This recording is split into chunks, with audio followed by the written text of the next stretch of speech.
Bapak dan Ibu hadirin hadirat yang saya muliakan, Bapak Menteri Pendidikan Dasar dan Menengah, kami sudah berkenalan jauh-jauh hari. Jadi tetap posisinya berada di depan kami, tapi hari ini sebagai Menteri, kemarin sebagai narasumber. Sebagai latar belakang Sekretaris Umum PP Muhammadiyah merupakan satu lembaga keagamaan yang terkenal di Indonesia dan terbesar yang memiliki 3.334 sekolah. Sudah 6.000. Udah 6.000, berarti saya ketinggalan. Berarti yang data saya itu terjadi peloncatan yang luar biasa. Ini saya ingin mengatakan bahwa dengan memiliki sekolah yang demikian banyak, tentu memahami persoalan-persoalan pendidikan yang ada. Jadi Bapak pantas jadi Menteri Pendidikan Dasar dan Menengah. Dan saya tahu juga Pak, selama ini pendidikan yang diajarkan juga mengajarkan tentang hal-hal yang menyangkut tentang keberagaman.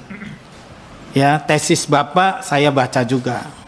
Ya, artinya saya tidak ragu lagi lah bahwa pendidikan inklusif yang ingin Bapak lakukan sesuai dengan ideologi negara kita, Pancasila dan Undang-Undang Dasar 1945.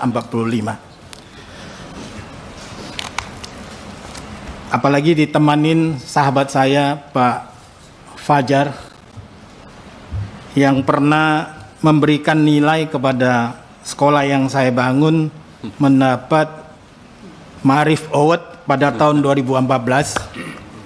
Artinya Pak, kita sudah sehati Pak. Nah sekarang bagaimana implementasinya? Kita punya banyak masalah. Ya, saya sendiri begitu baca, begitu Bapak terpilih, ditugaskan sebagai Menteri Pendidikan Dasar dan Menengah, itu muncul berbagai meme maupun di Facebook, di WhatsApp, di mana saja, yang seolah-olah Bapak adalah antitesis daripada Mas Nadiem Makarim. Semua yang dilakukan oleh Menteri yang lama itu akan dirubah, di-delete. Berbeda dengan Menteri Pendidikan Tinggi, Sains dan Tek, saya akan meneruskan apa yang baik. Tapi ternyata setelah saya mendengar langsung wawancara Bapak, ternyata Bapak bukan berpemikiran seperti itu. Bapak mengatakan bahwa saya akan menyiapkan 1 bulan mendengar aspirasi dari berbagai pihak dan tidak akan segera memutuskan kebijakan yang berseberangan tersebut. Maaf, saya menggunakan hak konstitusi saya untuk berbicara pada hari ini.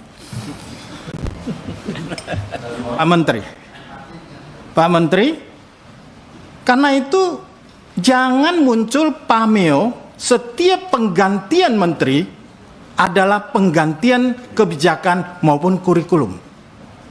Hal-hal yang baik harus diteruskan. Nah karena itu Bapak dan Ibu sekalian, saya percaya bahwa perubahan itu penting.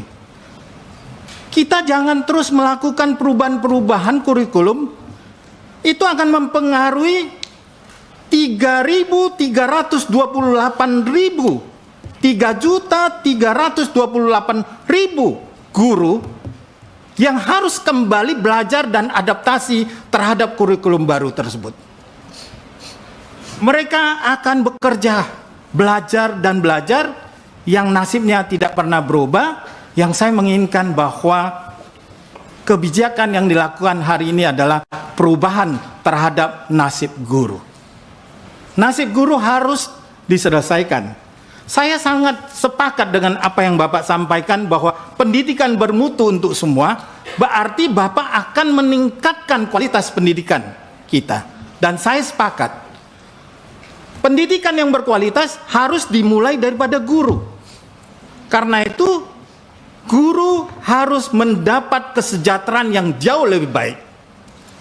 Yang sebaik-baik seperti apa yang baiknya? Adalah bahwa jangan lagi mereka punya hak penghasilan 230.000 per bulan. Kita sudah ada instrumen, undang-undang dasar kita sudah menjamin itu. Nah, karena itu Bapak dan Ibu sekalian, Mas Menteri, bahwa jangan ada yang dibawa UMR lagi lah. Instrumen apa yang bisa digunakan? Sertifikasi, Pak, yang Bapak sampaikan itu. Nah, ini kan berhenti hari ini. Impasing yang sudah tidak ada. Kalau itu kita gunakan, hari ini tidak ada guru kita yang penghasilannya di bawah UMR, atau bekerja sebagai pemulung, atau sebagai pekerjaan yang semestinya tidak dilakukan oleh seorang guru. Kemudian saya ingin menyampaikan bahwa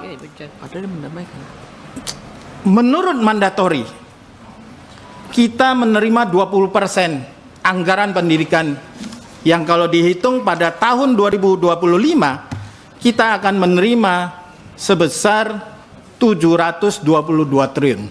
Sungguh besar. Tapi kita sering bilang bahwa itu bukan bagian daripada kami. Undang-undang Sekdiknas di dalam itu mengatakan yang bertanggung jawab penggunaan pendanaan itu adalah Kementerian Pendidikan. Nah, bahwa dia bergeser kemana-mana, Bapak bagaimana menangkap itu kembali agar bisa memenuhi menaikkan gaji guru. Nah, saya ingin sampaikan bahwa berkaitan tentang kemiskinan.